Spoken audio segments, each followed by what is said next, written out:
আল্লাহ রাব্বুল আলামিন কোরআনুল কারীমের ভেতরে ওই ব্যক্তিদের অবস্থা চরিত্রটা উল্লেখ করলেন যারা দুনিয়ার জীবনে আল্লাহর সঙ্গে নাফরমানি করেছে, বেঈমানি করেছে, শয়তানের পথ পদাঙ্ক অনুসরণ করেছে, যারা আল্লাহর ইবাদতে সময় না কাটিয়ে শয়তানের পথকে অনুসরণ করে চলেছে।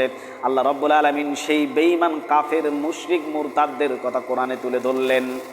যখন তাদেরকে জাহান্নামের ভেতরে নিক্ষেপ করা হবে, জাহান্নামের ভেতরে যখন তারা নিক্ষেপিত হবে, তখন তাদের কাছে জাহান্নামের প্রহরীরা এসে জিজ্ঞেস করবে, আলাম ইয়াতিকুম নাযীর, তোমাদের কাছে কি কোনো ভীতি প্রদর্শনকারী যায় নাই?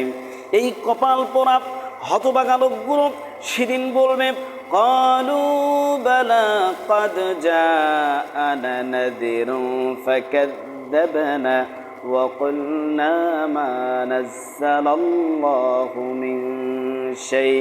এই লাঞ্ছিত অপমানিত হয়ে অপরাধীরা বলবে, হ্যাঁ, আমাদের কাছে ভীতি প্রদর্শনকারী এসেছিল, তারা ভালো ভালো কথা বলেছে, ন্যায়ের কথা বলেছে, সত্য কথা বলেছে, কিন্তু আমরা তাদেরকে মিথ্যা প্রতিপন্ন করতাম আর বলতাম, না না, আল্লাহ এমন কোনো কথা নাজিল করি নেই, এগুলো সব তোমাদের বানানো কথা।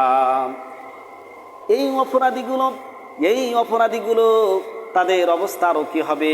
আল্লাহ রাব্বুল আলামিন কোরআনুল কারীমের ভেতরে তুলে ধরলেন। আল্লাহ বলেন, এরা নিজেরাই স্বীকৃতি দেবে, ওরা বলবে, ক্বালু লাউ কুন্না নাসমাউ আও নাকিলু মা কুন্না ফি আসহাবিস সাঈর।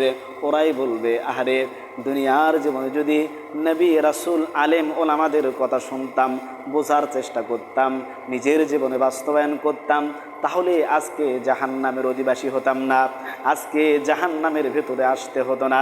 আল্লাহ বলেন, ফা'তারাফু বিযামবিহিম ফাসাহকাল লিআসহাবিস সাঈর। এভাবে অপরাধীরা তাদের অপরাধগুলো স্বীকার করবে। দুনিয়ার জীবনে যারা অপরাধ করে চলেছে, পরকালীন জীবনে সব অপরাধগুলো তারা নিজেই স্বীকৃতি দেবে। জেনাকারী জেনার কথা স্বীকার করবে, চোর চোরের কথা স্বীকার করবে, লুণ্ঠনকারী লুণ্ঠনের কথা স্বীকার করবে, জনগণের আত্মসাৎকারী তার আত্মসাতের কথা স্বীকার করবে। প্রত্যেকটা মানুষ তার জীবনে ঘটে যাওয়া, তার জীবনে করে যাওয়া অপরাধগুলো সে স্বীকার করে নেবে।